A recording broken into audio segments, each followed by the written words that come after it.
अशोक चव्हाण भाजपात आले तेव्हाच नांदेडची गणित चव्हाण हलवतील हे निश्चित होतं। चव्हाण आले, राज्यसभा दिली, पाठोपाठ मिनल खादगावकर आल्या, लोकसभा त्यांना दिली जाईल। विद्यमान प्रतापराव चिखलीकर रोल संपला, भाजप आयात उमेदवारांवर मोहर लावणार। नांदेडमधील चिखलीकर यांचा सिबिल स्कोर डाऊन असेल तरच खादगावकरांना मेन लीड रोल मिळेल। नेमकं घडलंय काय? अहमदनगरमध्ये ज्या अर्थी विरोधी पक्षनेते राधाकृष्ण विखे पाटील हे भाजपामध्ये आले त्यावेळी त्यांनी भाजपामध्ये आपणच वरिष्ठ आहोत हे सिद्ध करण्यासाठी अहमदनगर जिल्ह्याची सगळी सूत्र हातात घेतली होती।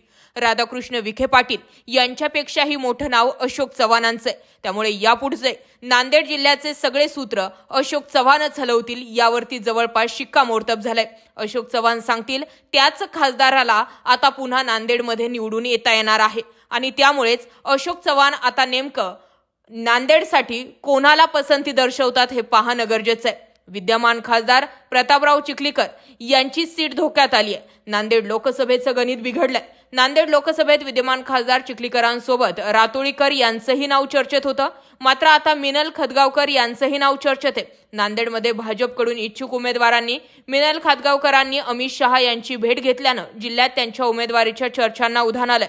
संभाजीनगरमध्ये मिनल खादगावकरांनी अमित शहा यांची भेट घेतली। जर खादगावकरांना लोकसभेची उमेदवारी मिळाली तर नांदेडमधल्या 2 माजी काँग्रेसी नेत्यांना राज्यसभेनंतर लोकसभेचं तिकीट मिळणार यावरती शिक्कामोर्तब होतंय। अशोक चव्हाण यांनी काँग्रेस सोडून भाजपमध्ये प्रवेश केला आणि त्यांना काही तासातच राज्यसभेचं तिकीट भाजपनं दिलं।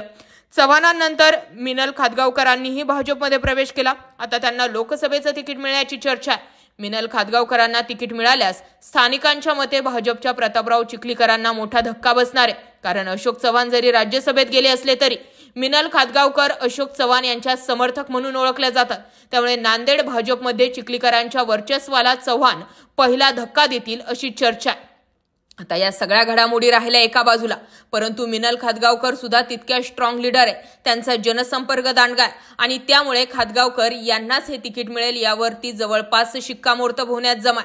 मग यामध्ये चिखलीकरांचा गेम होणार आहे। अगदी ज्या अर्थानं भाजपानं राधाकृष्ण विखे पाटील यांना अहमदनगरमध्ये सगळी सत्ता त्यांच्या हातामध्ये दिली, अगदी त्याच पद्धतीने आता अशोक चव्हाण हे देखील नांदेडची सगळी सूत्र हलवतील आणि लोकसभेप्रमाणेच विधानसभेमध्ये सुद्धा जे अशोक चव्हाणांच्या मर्जीतील नेते असतील तेच आमदार होतील आणि यामुळेच भाजपच्या स्थानिक नेते, भाजपचे स्थानिक माजी आमदार, खासदार यांचा सुद्धा पत्ता कट होण्याची चिन्हे दिसून येतात। आता पाहणं हे गरजेचं आहे की अशोक चव्हाण नेमकं कोणत्या नावावरती शिक्कामोर्तब करतात।